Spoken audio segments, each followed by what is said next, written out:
जय हिंद। आप सभी स्टूडेंट को स्वागत है, आप सभी छात्रों का। तो आज की क्लास में हम व्याकरण के बहुत ही महत्वपूर्ण और बहुत ही वीवीआई ऑब्जेक्टिव क्वेश्चंस को याद करेंगे, जो आपके मैट्रिक बोर्ड परीक्षा 2024 के लिए बहुत ही महत्वपूर्ण है। तो चलिए जल्दी से इन सारे प्रश्नों को याद करना शुरू करते हैं। पहले प्रश्न को देखेंगे। क्वेश्चन है, प का उच्चारण स्थान क्या है। आपसे प्रश्न महत्वपूर्ण पूछ रहा है कि प का उच्चारण स्थान कौन सा होता है। तो यहाँ पर इस प्रश्न का आंसर जो है वो हो जाएगा ए, यानी कि ओष्ठ। ठीक है, हमारा पहले क्वेश्चन का आंसर हो जाएगा ए। चलिए अगले क्वेश्चन को देखेंगे। हमारा अगला क्वेश्चन है, व्यंजनों के नीचे जब एक तिरछी रेखा इस प्रकार की लगाई जाए तो उसे क्या कहते हैं। ठीक है, प्रश्न है, व्यंजनों के नीचे जब एक तिरछी रेखा लगाई जाए तो उसे क्या कहते हैं। तो इस प्रश्न का आंसर हो जाएगा हलंत, यानी डी हमारा सही उत्तर हो जाएगा। हमारे दूसरे नंबर क्वेश्चन का हलंत एकदम सही आंसर है। चलिए अगले क्वेश्चन को देखेंगे। हमारा अगला प्रश्न है, स्वरों के उच्चारण में लगने वाले समय के आधार पर स्वर वर्ण के कितने भेद होते हैं। ठीक है, प्रश्न है, स्वरों के उच्चारण में लगने वाले समय के आधार पर स्वर वर्ण के कितने भेद होते हैं। तो कितने भेद होते हैं, तो इसका आंसर हो जाएगा 3। बी हमारा सही आंसर हो जाएगा कि 3 भेद होते हैं।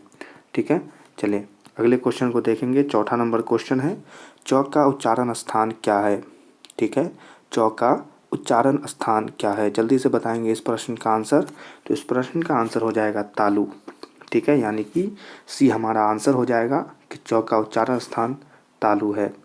चलिए अगले क्वेश्चन को देखेंगे। हमारा 5वां नंबर क्वेश्चन है, निम्नलिखित में अंतःस्थ व्यंजन कौन है।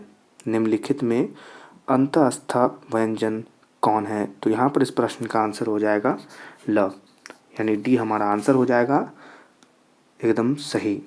चलिए अगले क्वेश्चन को देखेंगे। हमारा अगला प्रश्न है, एक मात्रिक स्वर निम्न में से कौन है। एक मात्रिक स्वर निम्न में से कौन है। तो इस प्रश्न का आंसर हो जाएगा ह्रस्व स्वर। ए हो जाएगा हमारा आंसर ह्रस्व स्वर। चलिए अगले प्रश्न को देखेंगे। यह हमारा कैमा नंबर प्रश्न है, ये हमारा 7वां नंबर प्रश्न है, मुक्ताक्षर की अंतिम ध्वनि क्या होती है। मुक्ताक्षर, ठीक है, मुक्ताक्षर की अंतिम ध्वनि क्या होती है। तो इस प्रश्न का आंसर हो जाएगा स्वर। बी होगा एकदम सही आंसर, यहाँ पर स्वर हो जाएगा इसका उत्तर। चलिए अगले प्रश्न को देख लें। यहीं पर निम्नलिखित चिन्हों में इकहरा उदाहरण चिन्ह कौन है। ठीक है, प्रश्न है, निम्नलिखित चिन्हों में इकहरा उद्धरण चिन्ह कौन है। उद्धरण चिन्ह कौन है। तो इस प्रश्न का आंसर हो जाएगा ए, एकदम सही उत्तर हो जाएगा ए। चलें अगले प्रश्न को देखेंगे। हमारा अगला प्रश्न है, लौ कौन व्यंजन है। ठीक है, प्रश्न है, लौ कौन व्यंजन है। तो इस प्रश्न का आंसर हो जाएगा अंतःस्थ व्यंजन। ठीक है, सी होगा हमारा एकदम सही उत्तर। अगले प्रश्न को देखेंगे। हमारा अगला प्रश्न है, किसकी अंतिम ध्वनि स्वर होती है। किसकी अंतिम ध्वनि स्वर होती है।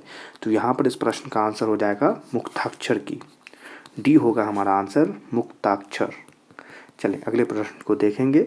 हमारा अगला प्रश्न है, यानी कि हमारा 11वां नंबर प्रश्न, छ, त्र और ज्ञ कौन व्यंजन है। ठीक है, आपसे पूछ रहा है कि ये तीनों कौन व्यंजन है।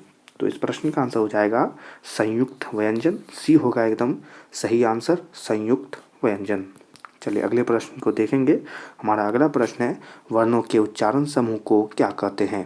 प्रश्न है, वर्णों के उच्चारण समूह को क्या कहते हैं। तो उसे हम कहते हैं वर्णमाला, यानी यहाँ पर ए हमारा एकदम सही उत्तर हो जाएगा वर्णमाला। चलिए अगले प्रश्न को देखेंगे। निम्नलिखित विराम चिन्हों में विस्मयादिबोधक चिन्ह कौन है। ठीक है, विस्मयादिबोधक चिन्ह कौन है। तो यहाँ पर इस प्रश्न का आंसर एकदम सही हो जाएगा ए। देख लें, एकदम सही उत्तर होगा ए। चलें अगले क्वेश्चन को देखेंगे। हमारा अगला प्रश्न है, हिंद में ह्रस्व वर्ण है। प्रश्न है, हिंदी में ह्रस्व वर्ण है।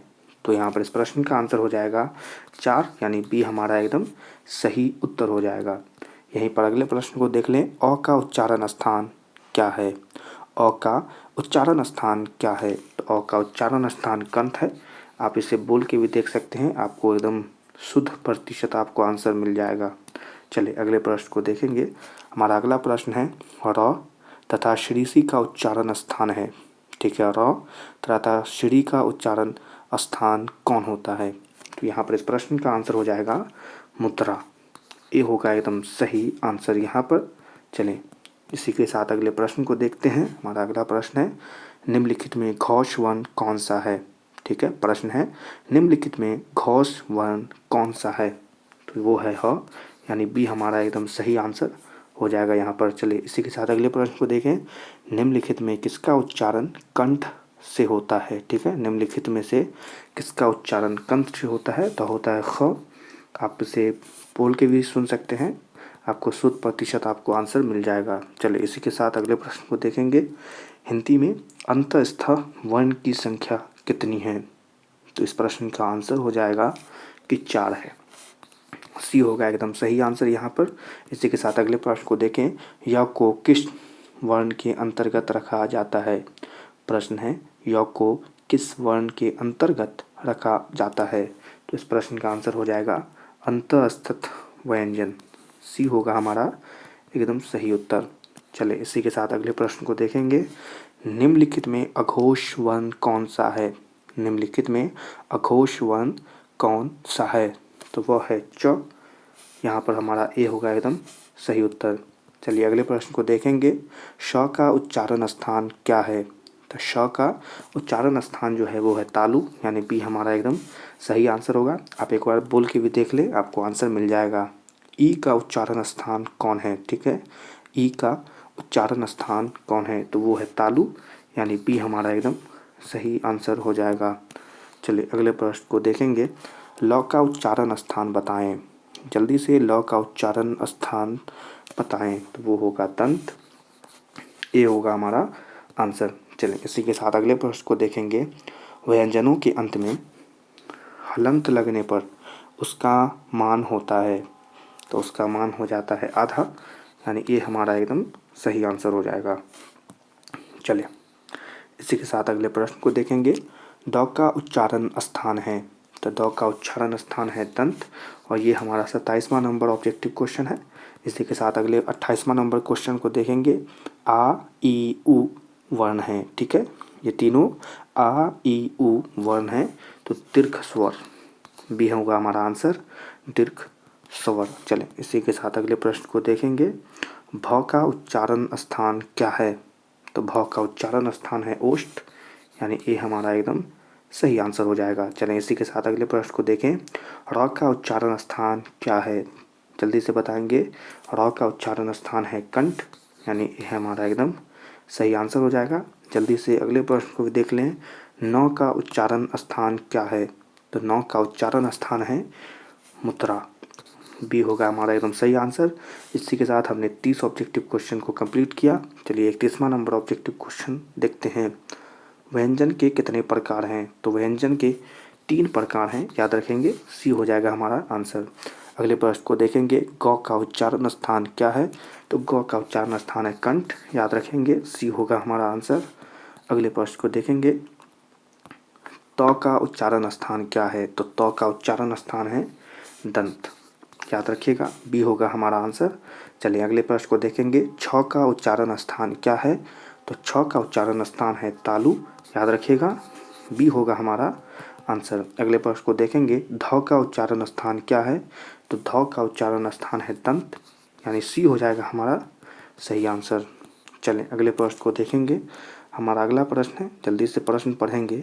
एक ध्वनि जब 2 व्यंजनों से संयुक्त हो जाए तब वह कहलाती है। ठीक है, प्रश्न है एक ध्वनि जब 2 व्यंजनों से संयुक्त हो जाए तब वह कहलाती है। जल्दी से इस प्रश्न का आंसर बताइएगा सही बच्चे। तो इस प्रश्न का आंसर हो जाएगा समवर्ती ध्वनि। बी होगा हमारा एकदम सही आंसर। चले अगले प्रश्न को देखेंगे। हमारा अगला प्रश्न है फ का उच्चारण स्थान क्या है? तो फ का उच्चारण स्थान है ओष्ठ, याद रखेंगे। बी होगा यहाँ पर सही आंसर। इसी के साथ अगले प्रश्न को देखेंगे। ठ का उच्चारण स्थान क्या है? तो ठ का उच्चारण स्थान है मुद्रा, यानी कि बी हमारा एकदम सही आंसर हो जाएगा। इसी के साथ अंतिम प्रश्न को देखेंगे। निम्न चिन्हों में कौन योजक है?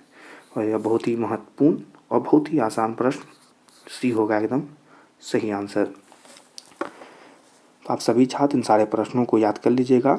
इनके पीडीएफ चाहिए तो कमेंट में हमें बता सकते हैं, इनके पीडीएफ हम आपको भेज देंगे।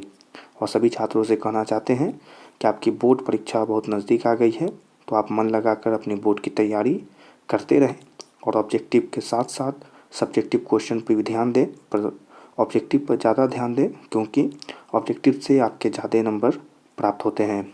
सभी छात्रों से कहना चाहेंगे फिर से कि अगर आपको आज की क्लास पसंद आई हो तो आज की क्लास को लाइक कर दें, हमारे चैनल को जल्दी से सब्सक्राइब करके बेल आइकन को ऑल पर सिलेक्ट कर लें। आज की क्लास कैसी लगी कमेंट में हमें ज़रूर बताइएगा। हम सभी छात्रों से मिलेंगे अपने अगले यानी कि साइंस, सोशल साइंस और मैथ की ऑब्जेक्टिव क्लास में। तब तक के लिए आप सभी छात्रों को जय हिंद।